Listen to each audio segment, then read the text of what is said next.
Hey, welcome back to Milton Daily Homes. Chuck here. We got a list of, I think it's 10 properties today. And for the most part, not overly thrilling, but there's one that I really want to let you know about. Maybe a few, but 550 Childs is the first one up. It's at 269. There's no photos on it. It says 4 bedrooms here. Now we'll just check the room measurements because sometimes it says 4, but it's actually 3 plus a basement bedroom.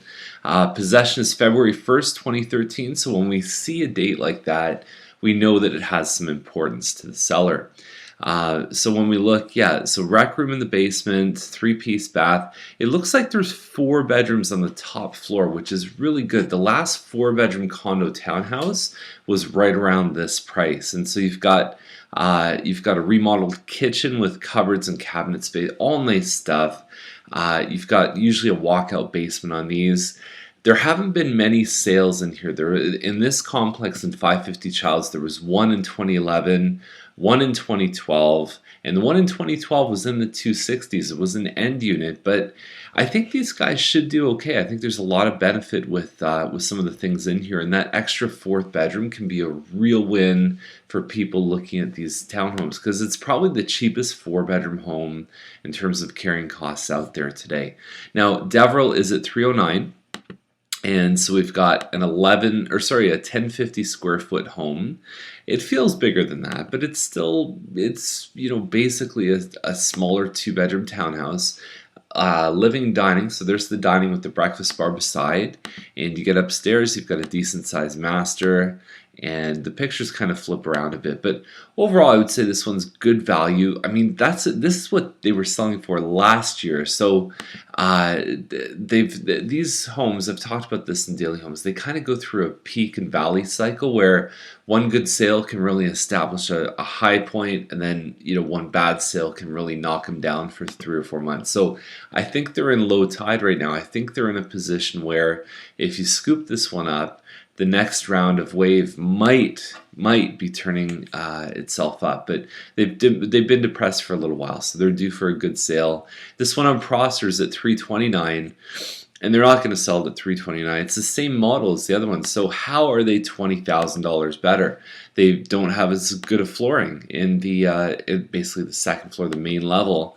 They have nice appliances, I suppose, but really it's just not going to work. The train is right here. A lot of people get worried about that. It's facing the train tracks. The heating system in these townhouses is actually louder than the train. They have very small vents, so what you find is the air really sort of whooshes through them.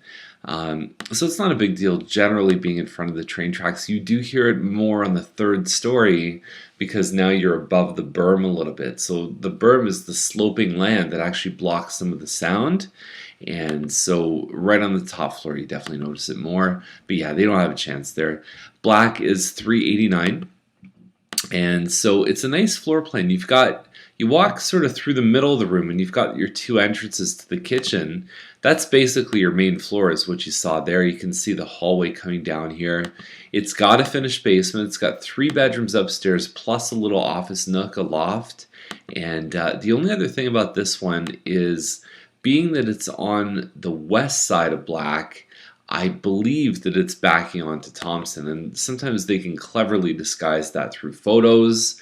I don't think this one makes me jump up and down with joy, but it is a nice layout, and when you look at the total amount of square footage, it's a lot more than you get with some homes in that price range. So McEastern Path is $399. It's a Roth mill. It's 19 something square feet.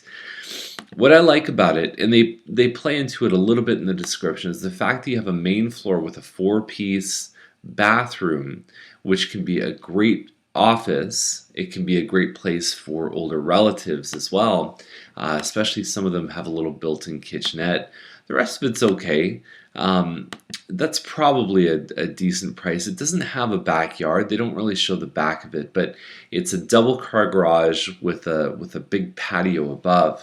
Now Waldy is 469.9, and so we've got a Powell. It's about 1,900 square feet, and Waldy is a busier street. So I look at that and say, Yeah, these guys have a finished basement, but they're also on a busier street. So the plus minus of that, does it equal out? I mean, that's values ultimately in the eyes of the beholder, but I think that there's probably a little bit of trade-off. Is yes, we get the value from having the finished basement, but we're gonna have to listen to cars whiz by all the time. So 469, we've seen the model just below this, the Poddington. There's one at 450 right now. There's homes that are within 100 square feet of this, below 450. So, and they're newer. This home's probably rounding the corner on 10 years. The roofs can sometimes start to see wear and tear in this neighborhood. So they're going to have an uphill battle, I think, on this one. I'd like to see pictures of the finished basement because there's none in the actual gallery. Now, Dixon Drive is 500. Big price drop on this one. So I think, very aggressive pricing. 2,300 square feet. Yes, there's siding on the outside. I think that one might argue that it's probably not, out of the top 10 prettiest curb appeals, it's probably not in the top 10.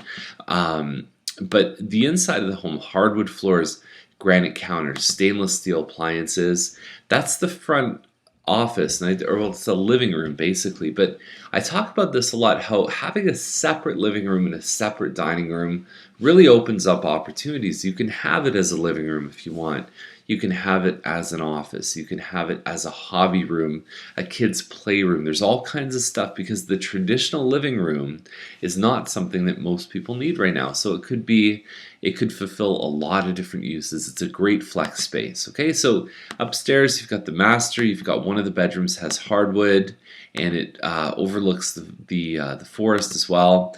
And the backyard's really good too. It's about a 46-foot deep, 46-foot wide lot, and it's close to 100 feet deep. So that's a nice size in the subdivision. And overall, this one definitely gets thumbs up. You could walk very quickly to anything from the GO train to the arts center to the library to the gym. What else? So the rec center's close by.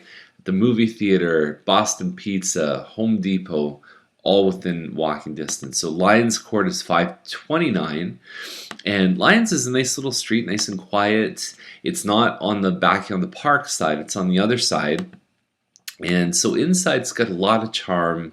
It's very well maintained, and you can see that there's an IKEA kitchen in here as well. The neat thing they did from the builder is they actually raised the levels up. So there's basically an extra sort of 1 to 2 bedroom level on the top of this one. So in essence, you get 5 really big bedrooms. The lower level's a walkout family room. You've got an unfinished basement here. And it's a 63 by 100 foot lot, so it's not the deepest lot you'll find, but it's still a pretty good size. And the other neat thing is that you've got a garage here, and there's no home right behind, so there's actually another garage door here. So if you wanted to park a hobby car or a boat or something like that, it goes right through here. Maybe it's on the virtual tour, I haven't checked, but it's a neat home. So it says it's a 5-bedroom home, but the actual listing itself only says 4 bedrooms. So that's kind of interesting. I don't know why that is, but it might appeal to someone who needs those 5 bedrooms. And so I think about a larger family looking at Old Milton. This could really, really satisfy that. Farmstead is 549.5. It's a Plan 7, 2436 square feet. There was a recent sale of this model, and it was nice too. It had wainscoting in the dining room. It had probably a more upgraded kitchen than this one, simply by the fact it had appliances, but it also had backsplash and nice counters. It sold for 520. So they're fighting an uphill battle right off the bat, having to compete against those guys. And whether or not they sold for market value or not, it's very hard for a buyer to say, why should I pay you more than those guys that just got 520? So you're going to have to put some fencing in on this one, and potentially might have, you're going to have to put an air conditioner, window coverings, appliances. So right away you're in it for 10 to 15. You know that. And at 549, I know I wouldn't be paying anything close to that. And then Laurier is the last one at 549.9, a little bit smaller than the previous ones. So right away, not as big of a fan. The same model as this one that was pretty nice, had a couple little upgrades. It was vacant, but it just sold basically just a hair under 530. So at 549.9, they have their work cut out for them. Absolutely. And that's the list for today. So if you are coming to town, if you want to come meet with us and share a little bit about your plans, definitely just send us an email. You can click the link over on the side, and then we'll see you probably on the flip side on Monday. So have a great weekend, and we'll talk to you soon.